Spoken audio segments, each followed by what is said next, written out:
From Matthew 13, verses 1 through 9, the New Revised Version. That same day, Jesus went out of the house and sat beside the sea. Such great crowds gathered around him that he got into a boat and sat there, while the whole crowd stood on the beach, and he told them many things in parables, saying, "Listen, a sower went out to sow, and as he sowed, some seeds fell on the path, and the birds came and ate them up. Other seeds fell on rocky ground, where they did not have much soil, and they sprang up quickly, since they had no depth of soil. But when the sun rose, they were scorched. Since they had no root, they withered away. Other seeds fell among thorns, and the thorns grew and choked them. Other seeds fell on good soil and brought forth grain, some 100-fold, some 60, some 30. Let anyone with ears to hear listen."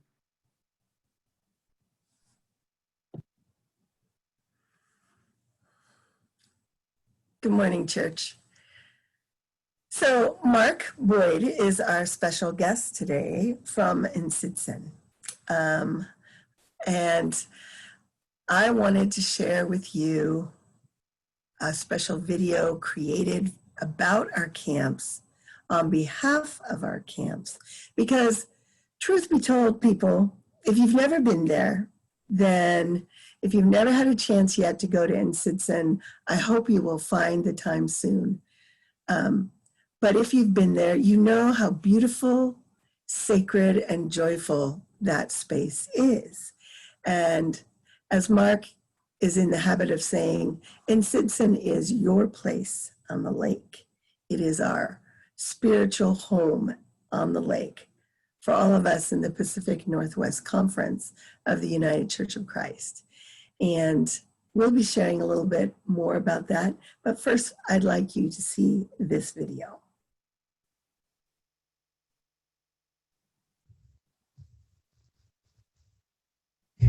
My name is the Reverend Mike Denton, and I am the Conference Minister for the Pacific Northwest Conference of the United Church of Christ.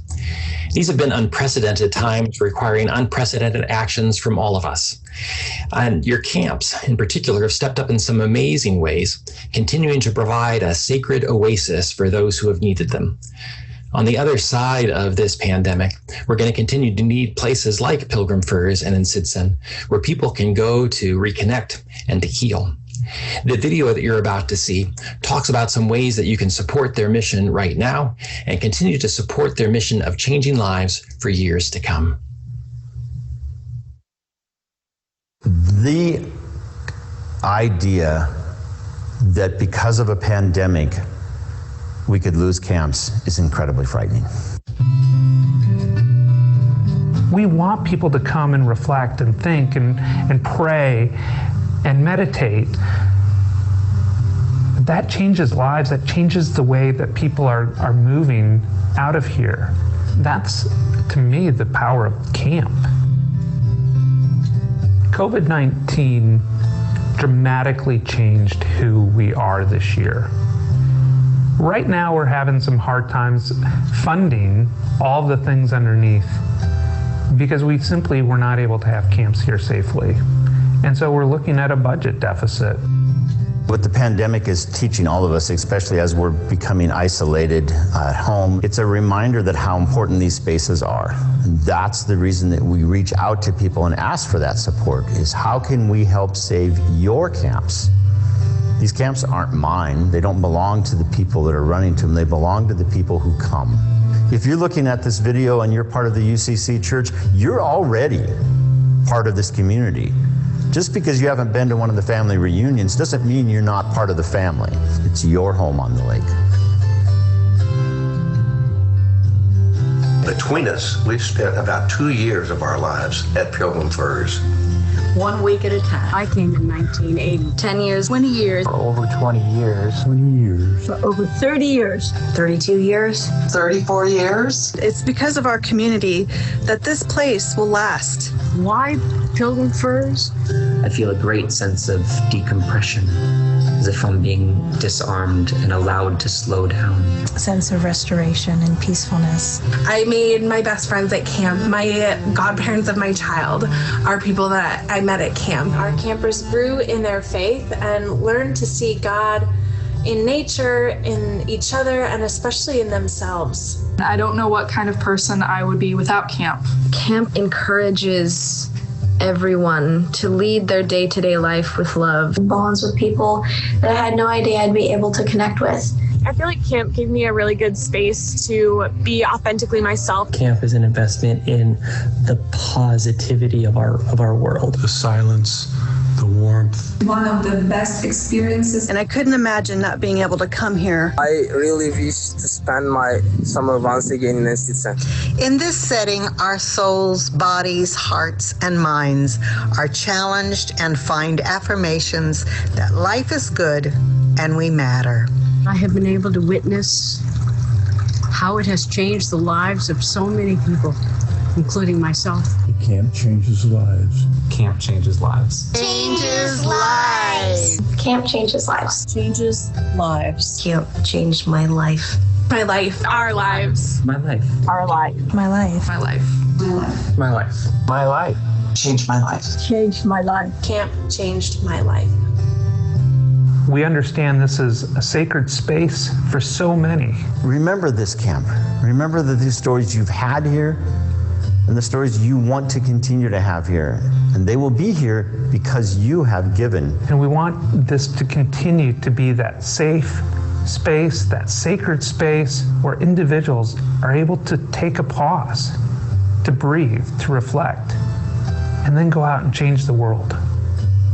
These camps are important. They change lives. These places are yours.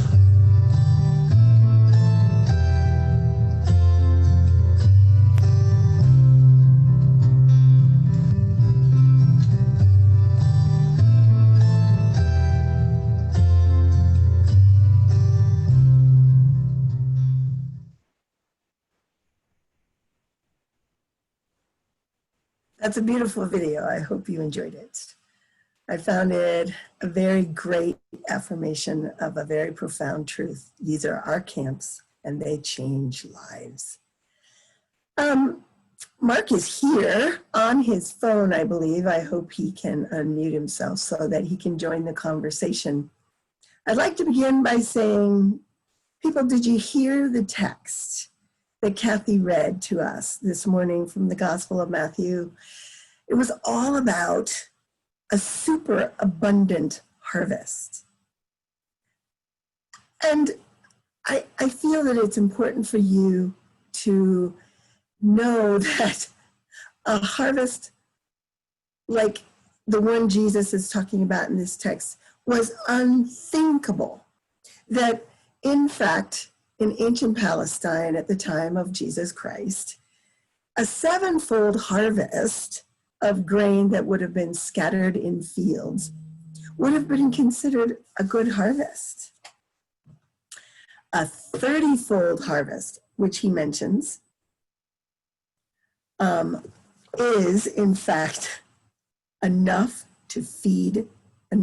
grain to feed a village for an entire year.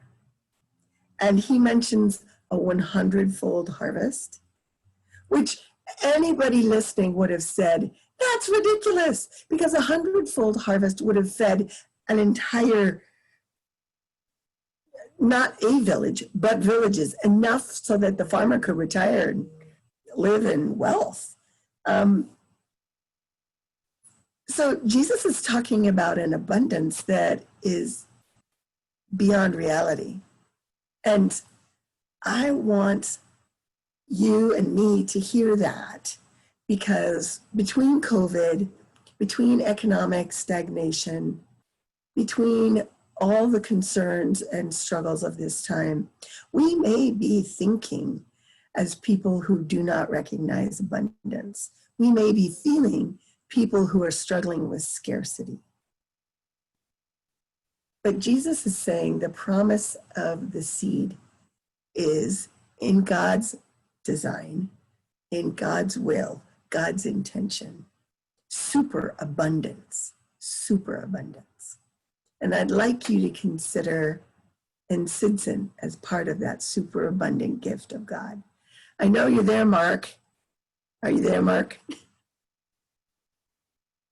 Hello? Hello, can you hear me now? Yes, we can hear you now. Awesome. I wonder if you have something you'd like to add about your understanding of Ensidson as such a great abundance, such a gift. There's so many things to say about the Ensidson and what it offers to folks who come out here. One interesting thing that I found, my second year here, I started asking groups, all of the different folks that came here, what was the thing that brought them? What was it about Ensidson that attracted them to come again and again? And the word that kept coming back was sacred.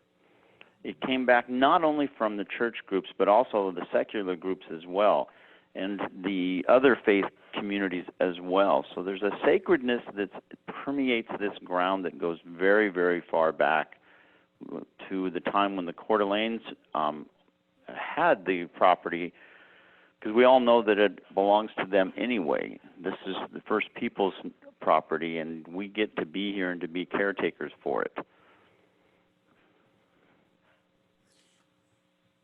So one of the things about Ensidson is that it actually has changed so many lives, and that comes through in the video very clearly. One of the things about this scripture passage that I thought was sort of interesting, when Jesus is talking about the seeds, sometimes people are thinking, who are the seeds? His disciples were the seeds. He was saying, go germinate yourself and produce a harvest. And I feel like Ensidson, as a place that allows seeds of discipleship to germinate, has had a huge impact over the years. I know that our children's camps, our junior high camps, our family camps, all have had an enormous impact on the camp, on people's lives over the years. But I know there are a lot of others outside of the UCC who share Ensidson. Can you talk just a little bit about who else has become a seed and germinated at Ensidson, some of the other groups? Absolutely. One of the longtime groups here, and probably one of the longest, is the Lady of the Lakes dance camp that started coming through Spokane Folklore Society. And they're out here 3 different times, 2 different weeks in the summer, and then a weekend in the fall for their dance communities. And they have continued to grow and spread their seeds as well. It's interesting, when Julie and I first got here and were hosting one of the dance camps, there were friends of mine from Olympia that were coming here that I didn't know they were coming. And so the seeds have been spread all around. Lady of the Lake gets folks from all around the country, including Canada, that come out as they spread those seeds. So those folks are coming out. The Catholic men will come out and fill the camp. Sufis are coming out and have been coming out for quite a while as well. They just recently added another group that comes out. One of the groups that I'm particularly excited about that's been out here in the last few years is a group called Casting for Recovery. And it is a national organization for women in the process of going through breast cancer. And they come out with an amazing group of staff to support them, both medical and spiritual groups that come out. And what they do is they use fly fishing as a metaphor for recovery through the breast cancer process. And so they come out and teach these women to do fly fishing, and they tie their own flies. And the seeds that are created in their own growth is something they get to share. And I recently had, and I say recently, in the last month or so, I had some folks stop by because she wanted to show her husband where she had gone as in her process of healing through breast cancer. And so those kinds of seeds are being sown as well all over the place. The Montessori school kids are coming out as well. I mean, we could just go on and on with the groups that are coming out here and sowing these seeds. Well, and I remember that there's a regular women's retreat yearly, except for this year, that comes out and is renewed. Many of the women at Westminster have been a part of that off and on over the years. I know that children and teens go out. Of course, this church family remembers the opportunity to go out, meet up with Chewelah and Colville and sometimes Pullman and sometimes Ritzville on a weekend away at the camp. And it is sad that we won't be able to do that this year. But I know that you have been thinking outside of the traditional camp box, and there are a couple of ways that Insidson is responding to people wanting to somehow soak up that beauty and that sacred peace. You want to mention a little bit about that, Mark? I'd be delighted to. So we started a program called Families at Camp, and what that is for families that are residing in the same residence, they can come out and rent one of our spaces as if they were going camping. However, we have 4 spaces that actually have kitchens, so they've got kitchens. I mean, it's some pretty fancy camping, if you will. Right now, we have 7 families on site, 4 of them in the spaces with kitchens, and 3 of them renting cabins and doing their own cooking on campfires and so forth. It's been a very popular opportunity to folks to come out. It provides us a little income to help us keep things going. It's a ministry more than anything else to remind folks of what we've got going on here. And if people are interested in that, I suggest they pop me an email because the dates are filling quickly. We've actually extended it into September. And it's just been a delight. A real quick story around that, it was one of the highlights for me is when parents usually come out here and drop their kids off for kids camps or youth camps, they drop them off in the parking lot and then they're gone. They don't get to see much more of the camp. But this year there was a family who came out here because their kids had always come to kids camp.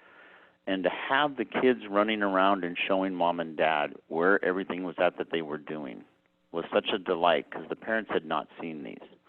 So these kids got to introduce camp to mom and dad. It was fantastic. Lovely. Oh, that's so great. I know that as I start my vacation tomorrow, I will be spending part of my time camping at camp. We'll bring our camp stove and our sleeping bags, and we'll be out there for a while as well. But I also want to let my church know that this support of both of our camps, Pilgrim Firs is doing a very specialized ministry in this time of COVID. Mark, would you mind mentioning just quickly what Pilgrim Firs is doing? Absolutely. Pilgrim Firs is working with Kitsap County, the county that they're sitting in, to provide space for those folks that are in quarantine or isolation and that either don't have a home because they're homeless or their home is not going to work to be able to. So if a healthcare provider has been diagnosed with the virus or is in the testing process and they don't want to take it home to their family, they can go to Pilgrim Firs and stay in a cabin by themselves until they either find out the diagnosis or, heaven forbid, longer than that. And Pilgrim Firs has been doing that for quite a while, and then they'll be continuing to do that as long as that need is out there. It's just another way to provide ministry to folks. I really want our folks to hear that our camps are places of ministry. Yes, they're a feast for the eyes and all the senses. Yes, they're a place of rest. And they are places where disciples are formed. Every year, in fact, out at Insidson, international young adults go and work at the camp and have a powerful, positive experience, and they take that home back to Europe with them. Other organizations, as Mark has mentioned, many, many people within the Pacific Northwest Conference of the United Church of Christ are nurtured here. And as their lives are changed, they become agents of ministry. they become people who are, I believe, those abundant seeds. And it's not that they go out and proselytize, but their lives are deepened in the knowledge of God's presence in every place, in places of beauty like in Sitson and Pilgrim Firs, but they are strengthened in their understanding that God's design for creation is beautiful and healing and wholesome because they experience that in community.